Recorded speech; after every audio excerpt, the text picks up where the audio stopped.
Looks good. Well, I guess the first round we'll do is we'll just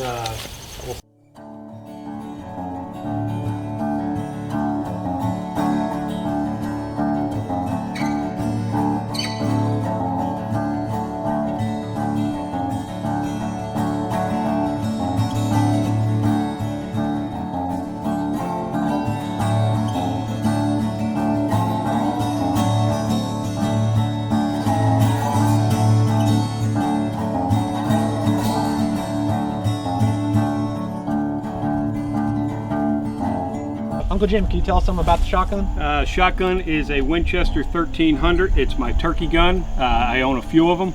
And we have a Jebs 650 choke tube, and we're going to get some ultra slow shots with the pellets actually coming out of the end of the muzzle, and so we can see how it's performing with the wad with the turkey load. The turkey load that we're shooting is number 5 Winchester Longbeards. All right, let's get shooting. All right.